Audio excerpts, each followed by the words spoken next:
ہمارے معاشرے کے اندر بلکہ پوری دنیا کے اندر عورت کا جو مقام ہے وہ اتنا اعلیٰ اور زبردست ہے کہ پوری دنیا اگر بدلنی ہو تو صرف عورت کو بدل دیجئے کہ عورت بدلے گی، تعلیم سے بہتر ہوگی تو پوری دنیا میں انقلاب آئے گا، تبدیلیاں آئیں گی۔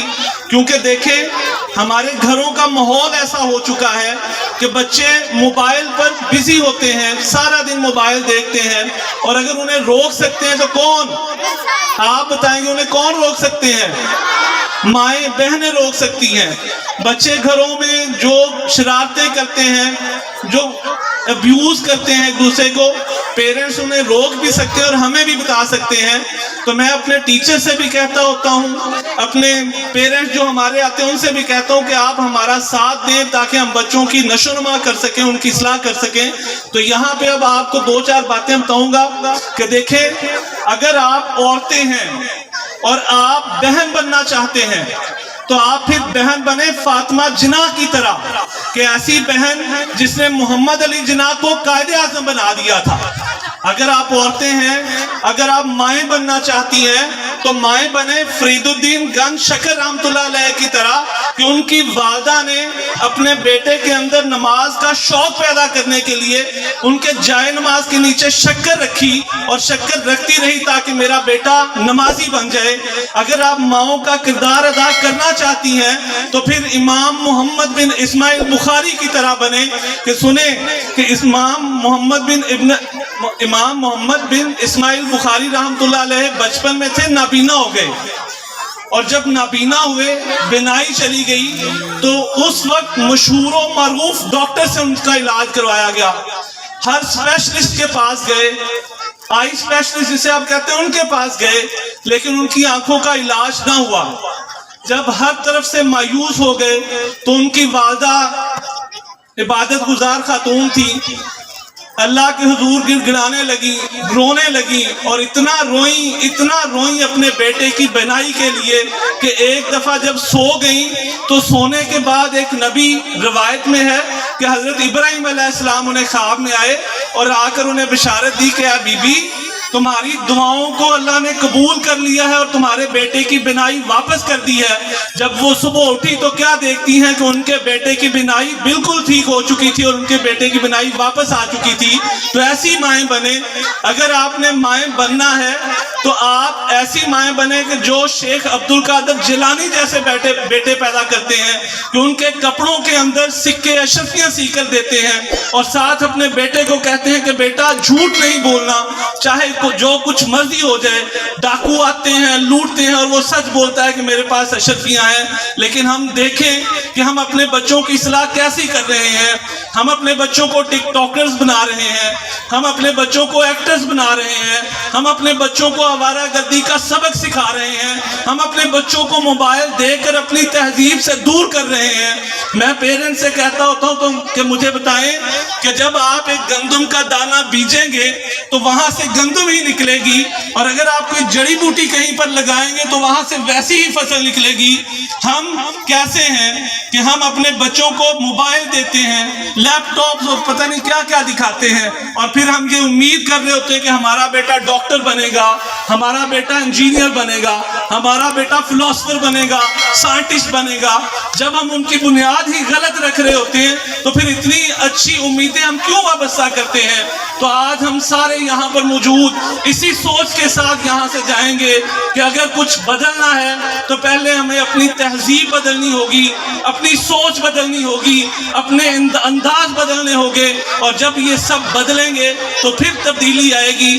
وہ تبدیلی آئے گی جس کا ہمیں ہمارے سیاستدان نعرہ لگا کر، ہمیں جھوٹے وعدے کر کے، ہمیں روشن باغ دکھا کر ہمیں لوٹ لیتے ہیں اور ہم پھر وہیں پہ وہیں رہ جاتے ہیں۔ تو میری آپ سب سے یہ عرض ہے، بہنوں سے، بیٹیوں سے عرض ہے کہ بیٹا خدارا آپ کے پیرنٹس آپ پر جو پیسہ لگاتے ہیں وہ اس لیے نہیں لگاتے کہ آپ ٹک ٹاکرز بن جاؤ، اپنے آپ کو کسی اور طرف لے جاؤ. وہ آپ پہ پیسے اس لیے لگاتے ہیں کہ آپ ان کا سہارا بنیں گی, آپ پڑھ کر ان کی خدمت کریں گی, آپ پڑھ لکھ کر ان کے کام آئیں گی, اور ان کی ایسی بیٹیاں بنیں گی کہ باپ آپ کی مثالیں دیتے پھریں کہ اگر میں آج زندہ ہوں تو میں اپنی بیٹیوں کی وجہ سے زندہ ہوں, اور اگر آج میں یہ سب کچھ کر رہا ہوں تو اپنی بیٹیوں کی وجہ سے کر رہا ہوں. اور دیکھیں, میں کہتا ہوتا ہوں کہ یہ جو ہماری بیٹیاں ہیں یہ بیٹے ہی ہیں, بلکہ بیٹوں سے بڑھ کر ہیں. میں نے بہت سے ایسے خاندان دیکھے ہیں کہ جہاں پر بیٹا شادی کے بعد علیحدہ ہو جاتا ہے اور اپنے والدین کو ان کے رحم و کرم پہ چھوڑ کے چلا جاتا ہے, اور ایسی حالت کے اندر اگر پھر والدین کا سہارا بنتے ہیں تو کون بنتی ہیں؟ کون بنتی ہیں؟ آواز نہیں, بیٹا کون بنتی ہیں؟ بیٹیاں بنتی ہیں. بیٹیاں کہہ رہی ہوتی ہیں. ایک آپ کو ایک چھوٹا سا قصہ سناتا ہوں کہ ایک کوئی بڑا ذمہ دار تھا, وہ فوت ہوا تو اس کی کئی 100 ایکڑ زمین تھی اور ان کے 3 بیٹے اور 1 بیٹی تھی. فوت ہونے سے پہلے اس نے کیا کیا کہ اپنی ساری جائیداد اپنے بیٹوں کے نام کر دی اور بیٹی کو 1 پائی تک نہیں دیا, صرف شادی کر کے اسے علیحدہ کر دیا. اب جب وہ فوت ہوا تو فوت ہونے کے بعد جنازہ ہونے لگا تو لوگ اکٹھے ہو گئے اور وہ کھڑے ہو گئے کہ ہم نے ان سے پیسے لینے ہیں, تو آپ ہمیں پیسے جب تک نہیں دیں گے ہم اس کا جنازہ نہیں پڑھنے دیں گے. بیٹا سننے والی آپ لوگوں کے لیے. اب پہلے بیٹے کو بلوایا گیا تو وہ کہنے لگا کہ میرے حالات ٹھیک نہیں ہیں, اس وقت میں اپنے باپ کا قرضہ نہیں دے سکتا تو میں معذرت کرتا ہوں. دوسرے بیٹے کو بلوایا گیا, تیسرے بیٹے کو بلوایا گیا تو وہ بیٹے انکار کرتے رہے. تو جب یہ خبر گھر پہنچی بیٹی تک تو بیٹی نے جوتیاں بھی نہیں پہنی اور ننگے پاؤں بھاگ کے آتی ہے, آ کر ادھر اعلان کرتی ہے کہ جتنے پیسے دینے ہیں میں اپنا زیور لے کے آئی ہوں, یہ پکڑو, ادھار لے جاؤ, اگر اور بھی کچھ چاہیے تو میری زمین حاضر ہے لیکن میرے باپ کا جنازہ پڑھنے دو. تو وہ کون تھی؟ وہ بیٹی تھی. اور ہم چاہتے ہیں کہ ایسی بیٹیاں ان بیٹیوں سے نکلیں جو اپنے پیرنٹس کی خدمت کریں, جو اپنے پیرنٹس کے کام آئیں. تو کیا ہم اس جگہ پہ چل رہے ہیں؟ آپ خود بتائیں. اپنے حالات, اگر میں یہ کہتا ہوں کہ آپ اپنا آج دیکھیں کہ آپ کیا ہیں, میں آپ کو آپ کے کل کے بارے میں بتاؤں گا. آج آپ 5-6 گھنٹے موبائل پہ سرچ کرتے ہیں تو کل آپ کچھ بھی نہیں بنو گے, آپ وہی بنو گے جو چیزیں آپ دیکھ رہے ہو. آج آپ قرآن مجید کی تلاوت کرتے ہیں, گھروں میں تلاوت سنتے ہیں, تو کل آپ یہی چیز دیکھیں گے. آپ اچھے اخلاق کا مظاہرہ کرتے ہیں تو وہ اچھا اخلاق ہی آپ کو ریٹرن ملے گا. تو آج میں اپنی بیٹیوں سے یہ ریکویسٹ کرتا ہوں کہ بیٹیوں انجوائے کرو, یہ آپ کے لیے ہے. ایک دن میں 1 گھنٹہ 2 گھنٹے انجوائے کرو, یہ آپ کی زندگی ہے. لیکن جن لوگوں نے آپ پر انویسٹمنٹ کی ہے, جنہوں نے 20-20 سال 30-30 سال آپ لوگوں پہ پیسے لگائے ہیں, جنہوں نے آپ کو کپڑے لے کے دیے ہیں, جنہوں نے آپ کو جوتیاں لے کے دی ہیں, جنہوں نے آپ کو پڑھائی کے لیے کتابیں لے کے دی ہیں, جنہوں نے آپ پر اخراجات کیے ہیں, ان کے لیے آپ کیا کر رہے ہو؟ وہ آپ کو کیا بنانا چاہتے ہو اور آپ کیا بن رہے ہو؟ کچھ خود سوچ کر آج ہی یہ نیت کر لیں, آج ہی یہ فیصلہ کر لیں کہ میں ایسا نام روشن کروں گی جیسے عرفہ کریم نے ملک کا نام روشن کیا تھا.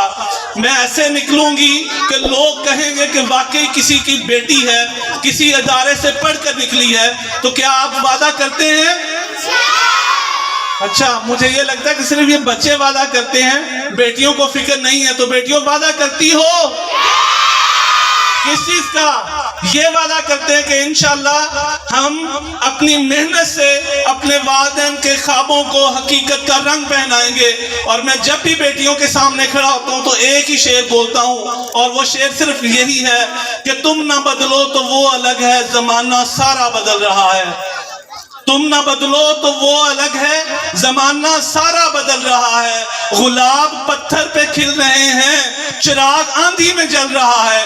اور آپ کو جب اتنے مواقع میسر ہیں, آپ کو آپ کے پیرنٹس سپورٹ کر رہے ہیں, آپ کی فیسیں ادا کی جا رہی ہیں, اتنے اعلیٰ اعلیٰ تعلیمی ادارے موجود ہیں, الہ آباد کا پرائیویٹ سیکٹر آپ کے لیے موجود ہے, گورنمنٹ کے ٹیچرز آپ کے لیے محنت کر رہے ہیں, تو پھر کیوں نہیں بدلتے؟ آپ کیا چاہتے ہو؟ کیا کوئی آسمان سے فرشتے آئیں گے آپ کا مقدر بدلنے کے لیے؟ بیٹا بالکل نہیں. وہ دور گئے جب ابابیل کنکریاں لے کر ہماری مدد کے لیے آیا کرتے تھے. اب ہم نے اپنی مدد خود کرنی ہے, ہم نے خود کچھ بننا ہے, ہم نے خود اپنے والدین کا سہارا بننا ہے. تو اس امید کے ساتھ آپ سے اجازت چاہوں گا کہ اللہ پاک آپ کو آپ کے نیک ارادوں میں کامیاب کرے اور آپ کو آپ کے والدین کا سہارا بنا دے, آپ سے اس ملک و قوم کے لیے کام لے لے. تو وعدہ کرتے ہیں انشاءاللہ